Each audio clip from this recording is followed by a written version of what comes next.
Hello everyone, this is Group 2.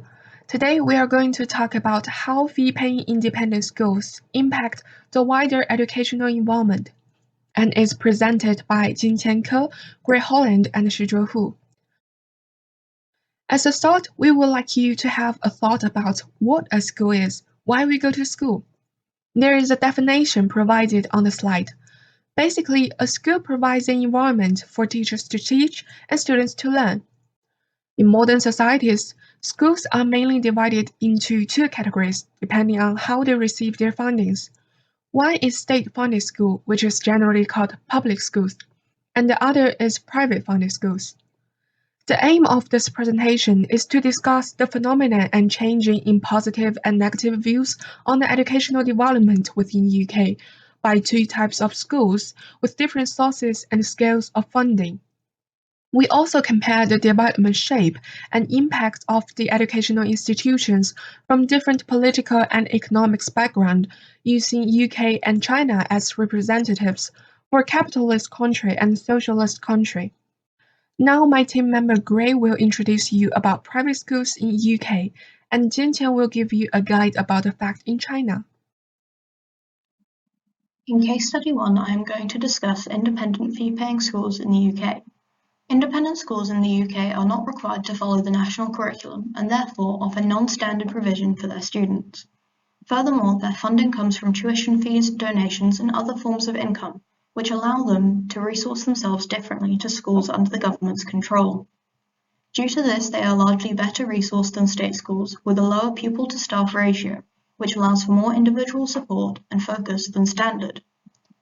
As they are largely funded by tuition fees, these conditions and resources are a large part of the motivation for parents to send their children to independent schools. The other factor is the lasting advantage independent school attendance provides the student throughout their lives, with their privately educated people routinely achieving higher paid jobs in more competitive industries than their state-educated peers. In 2016, around 54% of these schools were registered as charities and were eligible for charitable tax exemption, which allowed them to receive tax exemptions on some of their income and reclaim gift aid on qualifying donations, which, as I said, do make up some of their funding.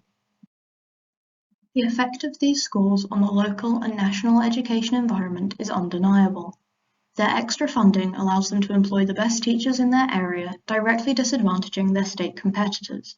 And on the national level, these schools directly help to maintain the class, wealth, and attainment gap which is so prevalent in this country. The benefits of the private sector's continued existence are small but not negligible. On a local level, there is evidence that private-public inter-school cooperation can improve the state schools in the area without government aid. And on the national scale, British private schools bring in international students from across the globe, a significant number of whom later progress to UK universities and contribute to the UK economy with their international student tuition fees.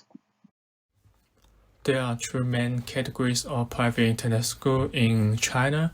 The first category of international school is those run by foreign institutes, foreign-owned enterprise, and foreign legally resident in China.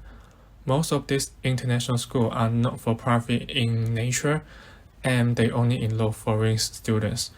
The second category of a private internet school is mainly for Chinese students and basically use overseas curriculums, teaching materials, and assessment. And tuition fee for this school are generally very high. Over the past decade, internet schools have been growing rapidly in China.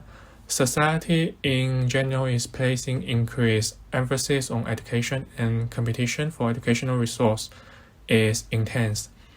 Otherwise, many Chinese parents have a real desire to change the educational path of the next generation, and the need for international education has become strong.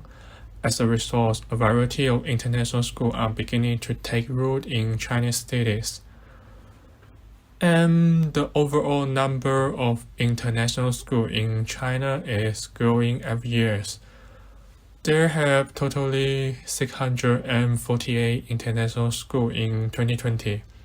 The international school curriculum is mainly A-level and they have a 38% shares. The total international school market size in 2020 is 43.9 billion Chinese yuan. For the advantages of local areas, private internet school can contribute to the development of local economies and international education developing. For the disadvantage, good local teacher may choose to go to private internet school because of the good pay, and educational resources may be skewed toward international school. From the national perspective, China has a large population, therefore educational resources are lacking, and internet school can help reduce the pressures on educational resources. However, at the same time, the rapid growth of private internet school in recent years has led to unregulated management, and they have a lot of international schools have the very poor teaching qualities. Thanks for great and sentence explanations to the two cases. Now we would like you to consider them as a whole and think about the impact of the presence of private schools on educational equality. We know that the education policy of an advanced country needs to be based on rights to equality, but it is also the fact that private schools have greater financial capacity than state-funded schools, and they assess parents' financial capacity as a major factor in selecting students candidates. There's clearly not an approach that will lead to equality in education. Overall, the growth of private schools has shown an upward trend globally. European capitalist countries such as UK have so far seen their numbers and size stabilized due to their longer private school development history. In contrast, the Asian socialized countries, exemplified by China, have not received much support in the early stages of socialized development. But with the globalization and commodification of education in recent years, there has been a rapid expansion. After all, we can say private schools are of absolute benefit to the national economic growth and contribute to the globalization of education. However, the micro-growth has been accompanied by a reduction in the ability of students from less wealthy families to access educational resources, and parent financial capability is factored into a student's ability and competitive capital. Therefore, in discussing the development and impact of private schools on education, we need to take a micro view as well as a more analytical view of their impact on individuals. This is the end of our presentation. Thanks for listening.